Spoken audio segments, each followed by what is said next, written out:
Добрый дзень, шаноўныя слухачы. Сёння мы працягваем размаўляць пра грамадзянскую навуку, пра складаныя рэчы, звязаныя з кліматам, але простай мовай і пра ўплыў на наша штодзённае жыццё. І сёння мы хацелі бы звярнуцца да вельмі цікавай тэмы, паразмаўляць пра сферу хорэка. Это ангельскі скарот, які тычыцца сферы гасцінічнага, рэстараннага бізнесу і кавярняў. І пра тое, як менавіта гэты бізнес адаптуецца да кліматычных і экалагічных выклікаў. It's like we've forgotten who we are now. Explorers, pioneers. You said science is about meeting Цяга да даследавання ў нас у крыві гэта тое, што прымушае нас ісці наперад. Stars. Гэтыя словы з фільму «Інтэрстэлар» дакладна апісваюць сутнасць чалавечай натуры. Людзі заўсёды спрабуюць разумець навакольны свет і адкрываць новае. Кожны з нас можа стаць даследчыкам і дапамагчы навуцы. Адкрыю сабе вучонага. You? deal. Гэта сфера, дзе выкарыстоўваецца шмат энергіі, дзе таксама ідзе шмат вады, упаковак, але адначасова гэта бізнес, які вельмі залежыць ад кліентаў. І сёння мы хацелі бы па гэта паразмаўляць з госцьмі, якія завіталі да нас у студыю. Это кіраўнік фонду «Неруш Натура» Владзімір Зуеў, а таксама ўладальнік кавярні «Една міласць» Іван Халкоўскі. Добры дзень. Добрый день. Добрый день. Хацелі бы пачаць з простага пытання да эксперта. Наколькі вось гэтая сфера хорэка ввогуле адчувальная і значная з пункту гледжання ўздзеяння на навакольнае асяроддзе? Ну, я хацеў бы трошкі звузіць менавіта да блока рэка, да кулінарнага і гастранамічнага бізнесу, да грамадскага харчавання. І сапраўды гэтая сфера мае некалькі такіх ключавых момантаў з пункту гледжання ўздзеяння на навакольнае асяроддзе. Ну, па-першае, гэта спажыванне электраэнергіі, таму што сучасныя кавярні, рэстарацыі, яны маюць электрычнае абсталяванне, яны маюць электрапліты, халадзільнікі, яны маюць асвятленне, і ўсё гэта спажывае электраэнергію. І нават па статыстычных падліках, халадзільнае нават толькі спажыванне, халадзільнае абсталяванне, яно можа даць да траціны ўсяго спажывання электраэнергіі. А ў сярэднім, так, калі вось улічваць еўрапейскі рынак, хорэка, энергавыдаткі, яны на адзін аб'ект складаюць не менш за 10% ад усіх аперацыйных выдаткаў установы. Другая праблема – гэта харчовыя адходы. Паводле таксама ацэнак міжнародных арганізацый, да 30% усіх прадуктаў у сферы грамадскага харчавання можа не выкарыстоўвацца і станавіцца адходамі. І гэта вельмі вялікая праблема, таму што гэта прадукты, якія сапсаваліся падчас доўгага хранення, гэта, напрыклад, лішкі прыгатаванай ежы, якую не выкарысталі ў кавярні або ў рэстарацыі.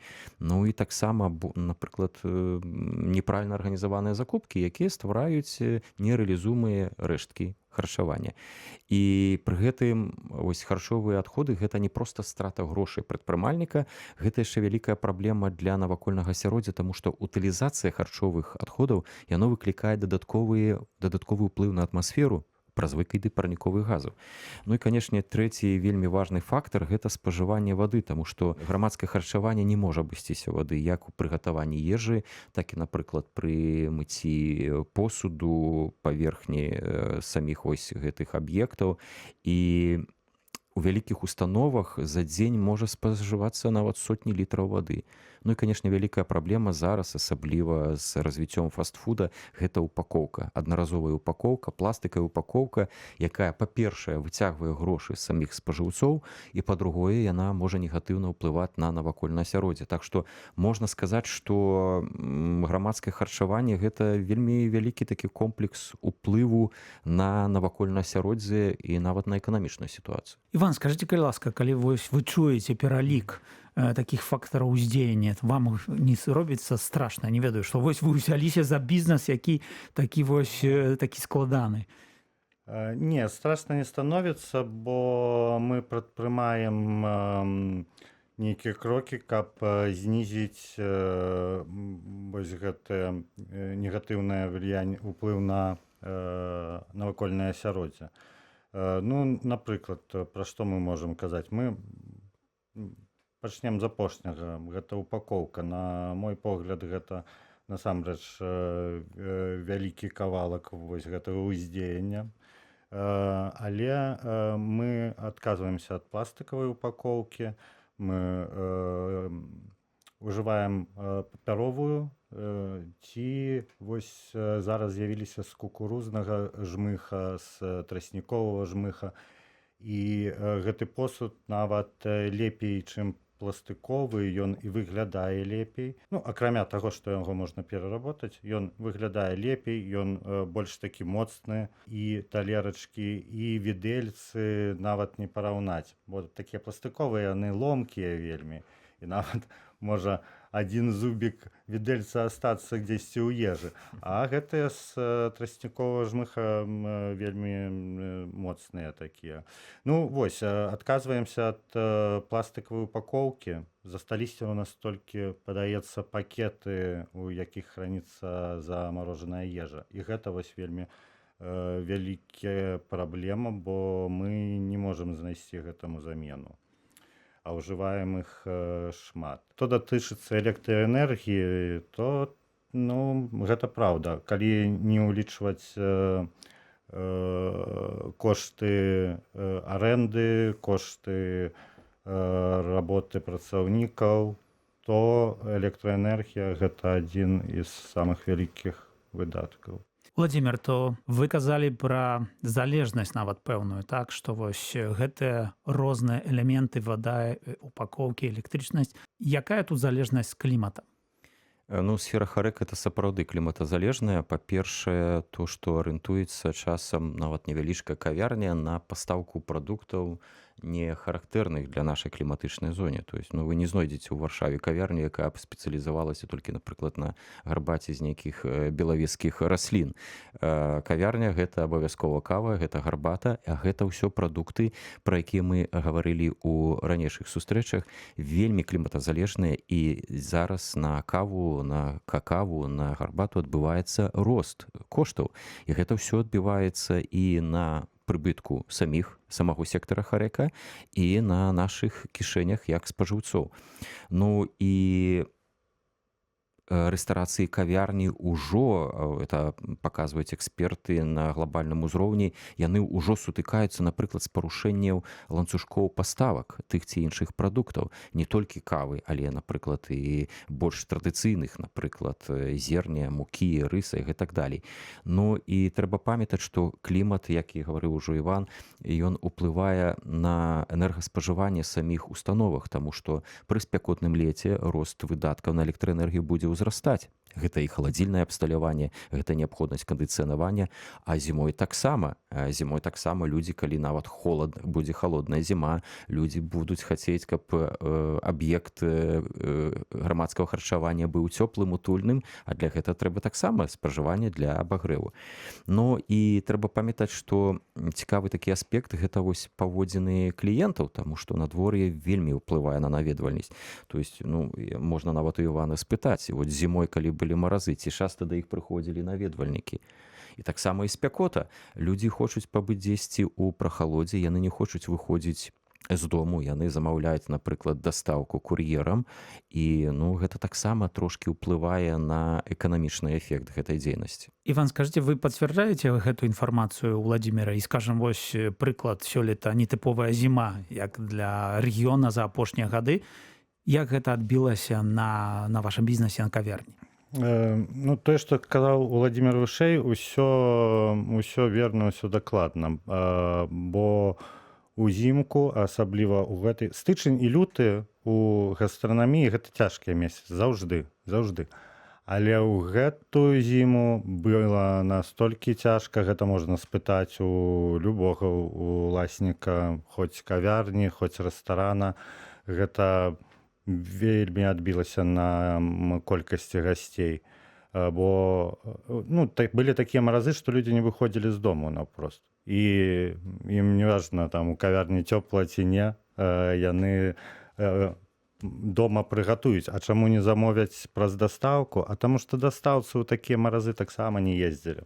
Бо ў нас былі такія выпадкі, калі нам званілі нашы сталыя госці, пыталіся, чаму мы не можам заказаць праз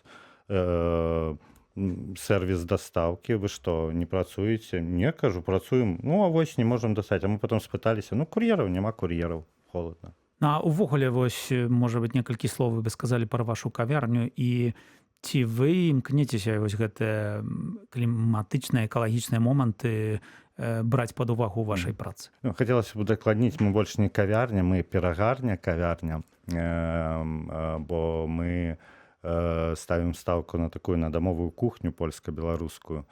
На дадзены момант цяжка што-то зрабіць, знізіць. Мы і так стараемся ўжываць меней электрычнасці, але яшчэ ёсць крокі. Ну, напрыклад, мы хацім замяніць фрытуру часткова, поўнасцю не адыдзеш ад гэтага, але фрытуру замяніць на такой air-fryer.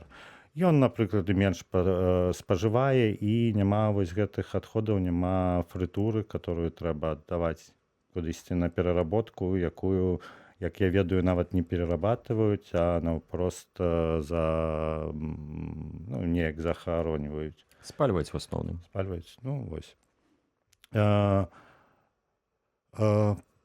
Гэта па электрычнасці. Можа быць, яшчэ нам Владзімир якісь крокі падкажа, бо мы поўнасцю да гэтага адкрыты. А з тых мерапрыемстваў, акрамя электрычнасці, ну, мы сартыруем то смецце, якое ў нас ёсць. Мы тыя, напрыклад, прыгатаваныя ўжо стравы, але якія падыходзяць до сроку спажывання. Ёсць добрыя сервісы, якіх можна размясціць гэтую як пачку неспадзянку за невялікія грошы, і чалавек прыйдзе купіць. Мы гэта не выбрасваем, а чалавек, ну, танна пакупае. Але гэта так, што вы вымушаныя гэта рабіць, ці вы гэта хочаце? Не, ёсць такое жаданне, ёсць такое жаданне. Ну, яно не учора з'явілася, гэта неяк яшчэ, калі былі студэнтамі, ну, мы там ехалі аддыхаць каля возера і заўжды забіралі не толькі адтуды сваё смецце, а і ўвогуле смецце, якое хтосьці пазаставіў. Так што такія падыход да экалагічнасці, ён давно сфарміраваўся. Ну, вось і ў працы таксама стараемся гэта ўжываць. А як на гэта рэагуюць спажыўцы, кліенты? Ці гэта можа быць нейкім элементам такога вашага маркетынгу? Так, дакладна, бо зараз асабліва маладыя людзі звяртаюць увагу, ці сартыруецца смецце у пункце харчавання, у якую упакоўку пакуецца. На гэта, ну, часта звяртаюць увагу. І як з пазітывам адносяцца да тых, хто ўжывае не пластык, скажем так. Ну і таксама папулярна становіцца шматразовыя тэрмакубкі, там, калі просяць, напрыклад, каву прыгатаваць менавіта ўласны тэрмакубак, а не ў аднаразовы стаканчык, нават калі ён і папяровы. Ну, Владзімир, ну, але вы, як эксперт, што вы бачыце на такім, можна сказаць, агульным узроўні, так, што якія змены кліматычныя, якія вось новыя тэндэнцыі становяцца рэальнасцю для бізнеса? Ну, калі паглядзець навогуле на гэтую сферу, вось у Еўропе, в Еўрапейскім Саюзе, то многія прадпрыемствы ў гэтай сферы, яны, па-першае, сутыкаюцца з гэтай пэўнай невызначанасцю па тых фактарах, якія ўзгадваў, напрыклад, і прадукты харчавання, і, напрыклад, рост выдаткаў на звязаны з упакоўкай, і ўжо змяняюць сваю стратэгію. Такія прыклады ёсць. Ну, па-першае, вельмі папулярна ўсё-такі гэта так званае павольнае харчаванне, то есть не фаст-фуд, а пераход за нармальным перакусам, за столікам з шматразовага прыгожага посуду, які ўжо не стварае столькі аднаразовага упакавання. Шмат якія кавярні, нават невялікія, яны ствараюць вось гэтыя тэрасы, дзе можна спакойна у летні дзень у ценьку пасядзець, папіць кавы, нешта з'есці. Гэта вельмі вялікая тэндэнцыя, якая праяўляецца, яна адбіваецца у тым ліку на прыбытку кавярні, таму што фастфуд гэта хуткі, з'яў, пабег, з'еў, а павольнае харчаванне, slow food, яно патрабуе нават большай яно стварае магчымасці для кавярні большого выбару, і спажывец больш тады спажывае ежы. Па-другое, прадпрыемствы ўсё-такі пачынаюць думаць стратэгічна наконт кліматычных фактараў. І вось гэтыя парушэнне ланцужкоў паставак, напрыклад, той же самай кавы або рост коштаў на каву, на какаву, на гарбату, ён прапануе магчымасць дыверсіфікацыі напояў. Напрыклад, у таго ж самага Івана ў кавярні, акрамя традыцыйнай кавы і гарбаты, ёсць тая ж самая камбуча, якая з'яўляецца мясцовым прадуктам, якая ў меншай ступені залежыць ад гэтых кліматычных фактараў. І шмат народу якраз пераходзіць на такі цікавы напой, асабліва ў летні час. Ну і трэба разумець, што вось і спёка, і моцныя маразы, яны павялічваюць спажыванне электраэнергіі з аднаго боку на халадзільнае абсталяванне, з другого боку на нагрэў памяшкання. І таксама шмат якія кавярні, яны ўсё больш укараняюць экалагічныя рашэнні, напрыклад, у выглядзе альтэрнатыўных крыніц энергіі. То есть сонечныя батарэі на даху рэстарацыі або кавярні гэта зараз не навіна. Так што рынак Харэка, ён знаходзіць гэтае рашэнне, каб змяншаць свае выдаткі і змяншаць свой уплыў на навакольнае асяроддзе. А я хацеў запытацца, вось, дарэчы, бо вы, Іван, сказалі, што ёсць пэўныя моманты, дзе вы не ведаеце, што зрабіць, каб, скажам, палепшыць сітуацыю ці зменшыць выкіды. То вось як тут, што тут могуць, ці могуць дапамагчы эксперты, і ўвогуле, ці вы шукаеце дзесьці такую падтрымку і дапамогу? Ну, на данный момент мы працуем у гэтых пытаннях з Уладзімірам. Што можна зрабіць? Такія фонды, як Неруш Натура, робяць, як гэта называецца, такі экалагічны аўдыт, і прапануюць крокі і мерапрыемствы, якія дазволяць знізіць і ўплыў на асяроддзе, і знізіць кошты самой кавярні. Ну, вось, напрыклад, у нас... Сапраўды, от у межах нават праекта «Зялёны вектар развіцця» мы плануем шэраг такіх актыўнасцяў разам з некаторымі кавярнямі, перагарнямі, такімі як і «Адна міласць» і іншымі ў Варшаве, дзе будзем у кожным канкрэтным выпадку распрацоўваць нават чэк-лісты зменаў, вось гэтых зменаў, якія будуць уплываць і на прыбытак самого аб'екту і, конечно, на змяншэнне ўплыву на навакольнае асяроддзе. Напрыклад, вельмі вялікая праблема ў шмат якіх кавярнях. Ну, гэта не праблема напрамую, таму што часам яно проста пераўтвараецца ў смецце. Гэта той жа жмых пасля кавы, які можа быць добрым прадуктам і для гародніцтва, і для іншага ўкаранення. І вось у нас адна з задумак якраз ёсць у гэтым годзе рэалізаваць праект разам з некаторымі кавярнямі наконт устойлівага выкарыстання вось гэтага жмыха ад кавы. Ну, дарэчы, я чуў, што гаспадыні выкарыстоўваюць гэта для таго, каб нешта там. Ну, але я не ведаю, наколькі проста тут такое супрацоўніцтва з кімсьці навязаць. Можа быць, тут нейкія заканадаўчыя абмежаванні фармальныя. Ну, для сферы малога і сярэдняга прадпрымальніцтва ў Польшчы вельмі добрыя умовы для такога развіцця, і рэалізаваць такія праекты магчымы. Было б толькі жаданне ад гаспадароў саміх кавярень. Ну, а вы самі, вось, скажем, сучасны свет, мноства інфармацыі, як у гэтым усім разабрацца, што з'яўляецца праблемным момантам? Вось вы што для сябе бачыце такімі найбольш складанымі? Ну, вы сказалі пра зіму, так, вось адсутнасць кліента. А што яшчэ праблемны момант? Мабыць, упакоўка ўсё-такі. Ну, як я і казаў, так, вышэй гэта упакоўка, бо яшчэ не ўся наша упакоўка экалагічная. Ёсць куды ісці.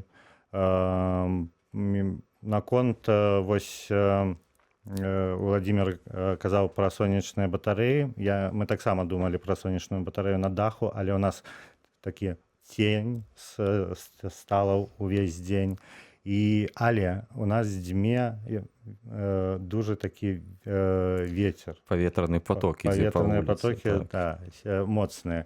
І мы падумалі, што можна такі невялічкі ветрачок устанавіць і ад яго запітаць якраз такі такую установку, якая будзе высушваць гэты жмых, бо ён не сухі, каб ён не загнаіўся, то будзе высушваць гэты жмых. Ну і акрамя гэтага пітаць яшчэ такія, ну, ведаеце, неонкі ў нас вісяць. То есть асвятленне, розныя. так. Дэкаратыўнае асвятленне рэальна выкарыстоўваць і не спажываць напраму з сеткі. Наконт электраэнергіі, ну, як і казаў, у нас халадзільнае абсталяванне і нават абагрэў, кандыцыянаванне, ўсё мае такую катэгорыю А по ўжыванню электраэнергіі. Вышэй, ну, уже цяжка найти ў гэтай сферы. Вось. Але, ну, шукаем шагі. Ну, я ўжо казаў, замяніць фруткавніцу на эрфраер, дзесьці яшчэ паглядзець. Вось наконт таксама акапа, гэта выцяжка. Можна сільнік паставіць, які менш будзе спажываць. Ну, усё гэта, канешне, час і грошы, але гэтыя грошы пазней звяртаюцца до Так, і гэтаму дапаможа экалагічны аўдыт, які зробіць разлікі і зробіць прапановы, што змяняць і да якога выніку у бліжэйшай перспектыве гэта можа прывесці. Ну, дарэчы, кажучы пра перспектыву, скажем, вы як эксперт, вы як практык, што вы бачыце вось менавіта ў перспектыве, куды, як будзе змяняцца гэты бізнес, гэты сектар, Хорэка, ці ёсць у вас нейкія думкі на гэтую тэму? Ну, на маю думку, ўсё скажа спажывец, таму што спажыўцы становяцца больш разумныя, і чым больш спажыўцоў будзе звяртацца ў саму кавярню, перагарню са сваімі прапановамі і будуць выказваць свае нейкія рэфлексіі наконт тых зменаў, якія адбываюцца, гэта будзе спрыяць бізнесу, таму што бізнес, ён все-таки заўсёды арыентуецца на пэўны прыбытак. Гэта не некая дабрачынная дзейнасць. І прыбытак можа толькі ўзнікаць дзякуючы гэтым спажыўцам, разумным, экалагічна грамотным. Ну, ці гэта фантастычна гучыць? Не, гэта гучыць не фантастычна, таму што так, госці галасуюць сваімі златувкамі. І чым далей, я казаў, маладыя людзі, гэта вельмі радасна, найбольш звяртаюць увагу. І падаецца, што гэта ўжо і на сталых людзях неяк адбіваецца. І памагае таксама заканадаўства ў гэтым плане, таму што трэба, скажем так, уводзіць нейкія штрафы і глядзець, каб людзі саблюдалі ўсё, тады так будзе толк таксама. То бок гэта з некалькіх старон. Па-першае, гэта госці, якія хутчэй вярнуцца туды у месца, якое больш экалагічнае. Па-другое, гэта улады, якія уводзяць некаторыя абмежаванні па ўжыванню, напрыклад, упакоўкі. І гэта самі ўласнікі, бо уласніку трэба зразумець, што гэтыя змены прывядуць таксама да большага прыбытку яго пункту продажы. А эксперты дапамогуць знайсці гэтыя правільныя рашэнні. Ну што ж, будзем спадзявацца, што такіх правільных рашэнняў будзе ўсё больш і больш, і будзем менш казаць пра праблемы клімату, а станавіцца будзем больш свядомымі. Я хочу падзякаваць за сённяшнюю размову. У нас у гасцях быў Іван Халкоўскі, уладальнік, арганізатар кавярні, перага кавярні «Една міласць», а таксама кіраўнік фонду «Неруш Натура» Владимир Зуяў. І размаўлялі мы пра тое, што клімат змяняецца, і мы вымушаны адаптавацца, і аднымі з першымі шукаюць такіх падыходаў менавіта тыя, хто непасрэдна працуюць з людзьмі. Гэта сервіс, не сервіс такі, толькі сфера гатэльнага, рэстараннага бізнесу. It's like we've forgotten who we are now. Explorers, pioneers. You said science is about minimum. Цяга да даследавання ў нас у крыві, гэта тое, што прымушае нас ісці наперад. Stars. Гэтыя словы з фільму «Інтэрстэлар» дакладна апісваюць сутнасць чалавечай натуры. Людзі заўсёды спрабуюць разумець навакольны свет і адкрываць новае. Кожны з нас можа стаць даследчыкам і дапамагчы навуцы. Адкрыю сабе вучонага. Deal? Deal. All right.